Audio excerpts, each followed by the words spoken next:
quem seria o sacrificado. Foi o que ocorreu. A despeito de sua recusa, Roger não apresentou nenhuma objeção quando lançaram os dados por ele, uma clara confirmação de seu consentimento. O que ocorreu em seguida é sabido por todos e dispensa comentários. Agora, senhores, eu peço sua atenção para alguns pontos. O primeiro ponto: a caverna na qual ficaram confinados após o desmoronamento era inóspita, desprovida de água, de comida, quase sem iluminação, com péssima ventilação. Era plena clausura. Segundo ponto: depois de 20 dias infernais, na pior das situações suportáveis por qualquer ser humano, os infelizes receberam a notícia que seu resgate demoraria no mínimo mais 10 dias, que suas chances de sobrevivência eram escassas. Quem não veria ali uma situação de risco? Haveria um risco mais ameaçador, mais presente, mais atual do que aquele? Claro que não. Eram as vidas deles que estavam em jogo. Terceiro ponto: foram 32 dias de angústia, de medo e incerteza, num ambiente rouco, denso, enclausurante, vendo água e comida acabar. Quarto ponto: Roger logo assumiu a liderança do grupo, falando em nome de todos.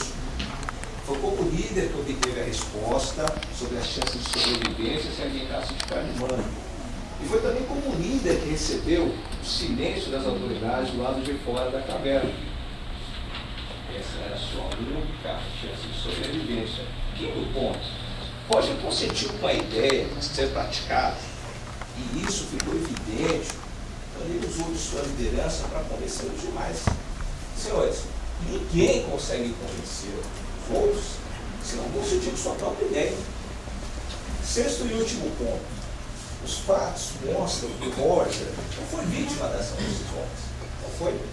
Ele foi um herói de emergências, mas se em algum momento ele foi vítima, pode-se dizer tão somente que foi vítima de uma tragédia, de sua própria ideia, do pacto que naquelas circunstâncias desesperadoras tinha a mesma força de lei para todos de igual forma. O pacto que o próprio Roger ajudou a sacramentar e ao qual aderiu conscientemente. Se o sacrificado tivesse sido outro, certamente estaríamos julgando o caso aqui agora, e possivelmente seria o Roger que estaria sendo julgado. Esses são os fatos. A acusação apresentou-se o firme e único propósito de punir os acusados. Nós apresentamos os fatos, mas destacamos aquilo que a acusação intencionalmente omitiu de se conceber: o fator humano, suas vicissitudes, suas complexas variáveis. Perceba, senhores, o quão preciosa é a própria vida para qualquer ser humano quando se tem que lutar por ela, senhores. Isso foi omitido depois. Mas se a observação imparcial dos fatos for insuficiente para inocentar esses homens, vejamos então o tema sob sua perspectiva técnica, porque isso dará ainda mais subsídios para a sua convicção. Comecemos destacando que a defesa discorda do modo como a lei foi interpretada pela acusação, da mesma forma que discordou do modo como os fatos foram apresentados. Será por todas as distorções legais apresentadas por João Coletti, mostraremos o equívoco e a injustiça que seria acatar a proteção punitiva da acusação. Segundo o professor Rogério Greco, nossa doutrina conceitua analiticamente que o crime é uma ação típica, ilícita e culpável. Respeitar o ordenamento jurídico implica em aceitar a obrigatoriedade da existência desse tripé, mas sempre em conjunto: o típico, o ilícito e o culpável. Apesar de não podermos fragmentar aqui o conceito de crime, é fundamental que ele seja analisado em cada um dos seus elementos, de maneira separada, para que compreendamos claramente se algum desses conceitos se aplica ao caso. Sobre o típico, a acusação definiu a ação dos acusados como um típico penal, enquadrado, como que foi visto no artigo 121 do nosso Código Penal. Mas isso não é suficiente para caracterizar o ato praticado como crime. Se a acusação consegue ver o que chamam de típico penal Elementos como conduta, resultado, nexo causal e tipicidade deveria mostrar também, com consistência e profundidade, a presença dos elementos pertinentes ao ilícito culpado. Eu repito, a defesa quer saber onde estariam, de fato e por completo, as caracterizantes do ilícito e do culpado. Porque sabemos que, na ausência de qualquer um desses três elementos, não há de se configurar crime. Pode ser que algum dos senhores tenham ouvido da acusação vagas referências a estes dois aspectos, mas não se iludam. A acusação mencionou estes pontos de modo superficial por mera conveniência. E sabe por quê? Porque na ausência desses dois elementos que reside a inocência daqueles cidadãos. Se não, vejamos, sobre a ilicitude, mesmo que invocada pela acusação, recai exceções denominadas excludentes de ilicitude. Nosso ordenamento jurídico identifica 4 hipóteses. 4. A legítima defesa, o estrito cumprimento do dever legal, o exercício regular do direito e o estado de necessidade, tão combatido aqui. Dessas 4 excludentes, temos uma que é totalmente apropriada, sim, que é o estado de necessidade. Definida pelo mestre Fernando Cabeça como causa de exclusão da ilicitude,